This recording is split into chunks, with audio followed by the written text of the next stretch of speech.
यह एक सच्ची विमान दुर्घटना की कहानी है जिसे कई अखबारों ने कवर किया था। 7 जून 2014, एक तारीख जो भारत के एविएशन इतिहास में हमेशा के लिए दर्ज हो गई। उस रात जब ज्यादातर लोग अपने घरों में चैन की नींद सो रहे थे, एक फ्लाइट आसमान में अपने गंतव्य की ओर बढ़ रही थी। Indo sky flight 309। भारत के आसमान में उड़ान भरने वाली इंडो स्काई फ्लाइट 309 एक आम सी लगने वाली फ्लाइट थी, लेकिन किसे पता था कि यह सफर इतिहास के सबसे रहस्यमय हादसों में से एक बन जाएगा।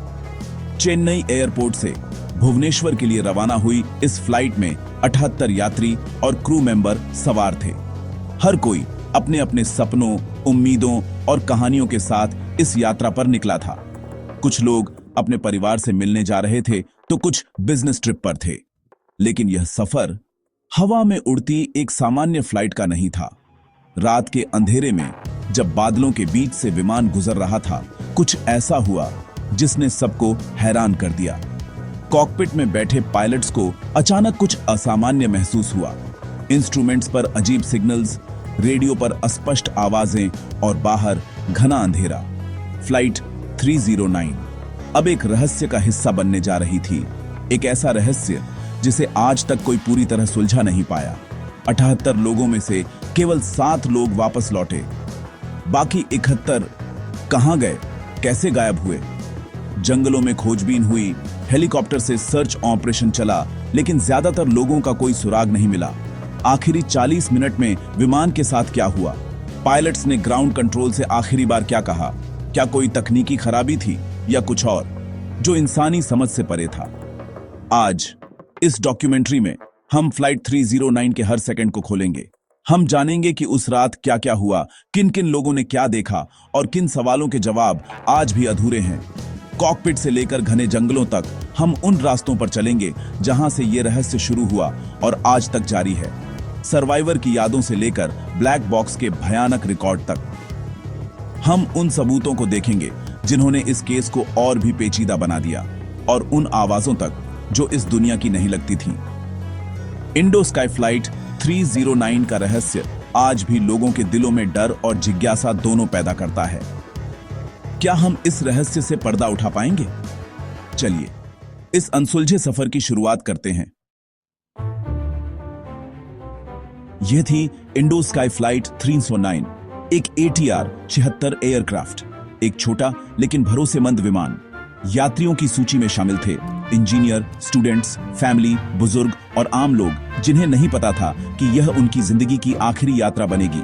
इन 7 लोगों की यादों पर ही इस घटना की पूरी तस्वीर खड़ी है।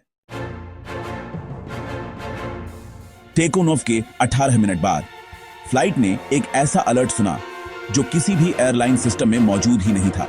यह संदेश हमारे सिस्टम पर हो ही नहीं सकता। यह चैनल डेड है। We did not send any message. एक ऐसी चेतावनी जो किसी ने भेजी ही नहीं। यह आवाज कहां से आई? कौन फ्लाइट को नीचे जाने को कह रहा था? आज तक इसका जवाब नहीं मिला। फ्लाइट 309 का रडार साफ था। मौसम विभाग ने कोई तूफान रिपोर्ट नहीं किया था, लेकिन अचानक मानो आकाश फट गया हो। एक अदृश्य तूफान विमान को अपने अंदर खींच ले गया। Engine 2 failed, cabin depressurising. एक ऐसा तूफान जो किसी इंस्ट्रूमेंट में दिखाई नहीं दे रहा था, लेकिन विमान को तोड़ रहा था।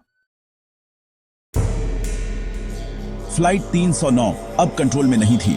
कैप्टन ने जंगल के ऊपर इमरजेंसी लैंडिंग की कोशिश की, लेकिन एयरक्राफ्ट पेड़ों से टकराते हुए 2 हिस्सों में टूट गया। 78 में से 23 लोग जिंदा थे, लेकिन हादसा अभी शुरू हुआ था। पहली रात ऐसा लगा जैसे कोई पास ही खड़ा है, लेकिन दिखाई कोई नहीं देता था। पेड़ों के बीच से आवाज आती थी, हल्की सी सीटी और पत्तों की सरसराहट। ये आवाजें क्या थीं? जानवर, हवा या कुछ और? पहली रात 3 लोग गायब हो गए, दूसरी रात 4 और कुल 7 लोग बन गए थे। अब सिर्फ 16 सर्वाइवर्स बचे थे। हमने मिट्टी पर लकीरें देखी, जैसे किसी को घसीटा गया हो। न कोई जानवर, न कोई इंसान। फिर कौन ले गया इन्हें? चौथे दिन रेस्क्यू टीम ने आखिरकार विमान का सिग्नल पकड़ लिया, लेकिन जब वो वहां पहुंचे तो सिर्फ 7 लोग बचे थे। रेस्क्यू कमांडर ने बताया, हमने पूरा जंगल छान मारा, लेकिन बाकी 71 लोगों का कोई भी निशान नहीं मिला। 7 बचे हुए लोगों ने बताया, हमने कई घंटों तक मदद का इंतजार किया। विमान गिरने के बाद सब कुछ बहुत डरावना था, एक सर्वाइवर ने कहा। हम नहीं जानते बाकी लोग कहां चले गए, अचानक सब गायब हो गए, दूसरे सर्वाइवर ने जोड़ा। ब्लैक बॉक्स, जिसे विमान दुर्घटनाओं के रहस्य खोलने की चाबी माना जाता है, इस केस में भी कई चौंकाने वाले खुलासे लेकर आया। जब जांचकर्ताओं ने ब्लैक बॉक्स की रिकॉर्डिंग सुनी तो उन्हें 3 ऐसी बातें पता चली जिन्होंने इस घटना को और भी रहस्यमय और डरावना बना दिया।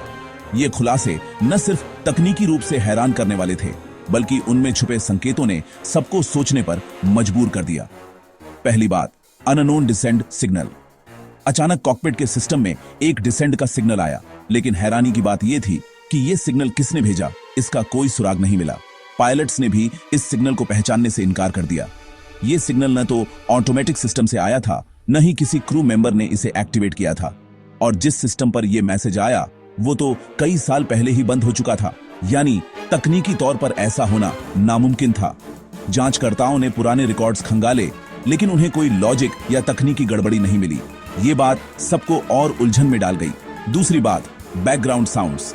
जब विमान 16,000 फीट की ऊंचाई पर था, रिकॉर्डिंग में जंगल की आवाजें साफ सुनाई दी। पक्षियों की चहचहाहट, पत्तों की सरसराहट और दूर कहीं जानवरों की आवाजें। ये सब उस ऊंचाई पर सुनना असंभव था। उस वक्त विमान घने जंगल के ऊपर उड़ रहा था, लेकिन इतनी ऊंचाई पर ये आवाजें कैसे रिकॉर्ड हो गई, ये किसी की समझ में नहीं आया। तीसरी और सबसे डरावनी बात, आखिरी 8 सेकंड। जैसे ही विमान ने तेजी से नीचे जाना शुरू किया, ब्लैक बॉक्स में सिर्फ 8 सेकंड की रिकॉर्डिंग बची थी। इन 8 सेकंड्स में माहौल पूरी तरह बदल गया। कॉकपिट में घबराहट, अलार्म्स की आवाजें और पायलट्स की बेचैनी साफ महसूस हो रही थी। अचानक कैप्टन की घबराई हुई आवाज आई, पुल अप, यानी विमान को ऊपर उठाओ।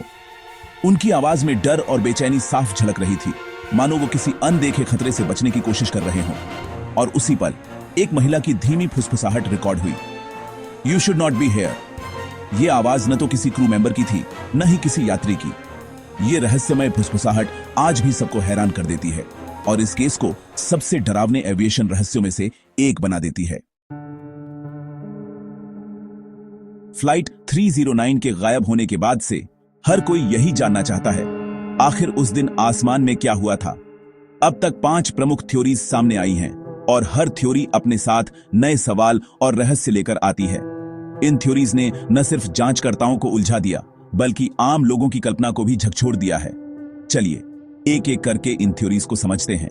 पहली थ्योरी है इनविजिबल माइक्रोबर्स्ट, यानी ऐसा तूफान जो रडार पर नजर नहीं आता, लेकिन अचानक और बेहद ताकतवर हवा के झोंकों से प्लेन को गिरा सकता है। कई एक्सपर्ट्स मानते हैं कि ऐसे माइक्रोबर्स्ट्स पायलट्स के लिए लगभग नामुमकिन होते हैं पहचानना, खासकर जब मौसम साफ दिख रहा हो। क्या फ्लाइट 309 भी इसी अदृश्य खतरे का शिकार हुआ? दूसरी theory, restricted tribal zone. Flight 309 का रूट एक ऐसे इलाके से गुजरता था जिसे स्थानीय समुदायों और सेना ने निषिद्ध घोषित किया है। कुछ रिपोर्ट्स के मुताबिक इस क्षेत्र में बाहरी लोगों का जाना सख्त मना है। क्या प्लेन ने गलती से इस क्षेत्र में प्रवेश किया और फिर कुछ ऐसा हुआ जो आज तक रहस्य बना हुआ है? तीसरी थ्योरी, घोस्ट फ्रीक्वेंसी। कुछ जांचकर्ताओं का मानना है कि प्लेन के पायलट्स को डेड एटीसी चैनल से रहस्यमयी सिग्नल्स मिले थे। ये सिग्नल्स न तो किसी एयर ट्रैफिक कंट्रोल से थे, न ही किसी और विमान से। क्या ये कोई तकनीकी गड़बड़ी थी या फिर किसी अनजानी ताकत का संकेत? चौथी थ्योरी, हेलुसिनेशन। कुछ लोगों का मानना है कि पायलट्स और यात्रियों ने किसी गैस या रसायन के कारण सामूहिक भ्रम का अनुभव किया। लेकिन सवाल यह है, क्या सिर्फ हेलुसिनेशन से 71 लोग अचानक गायब हो सकते हैं?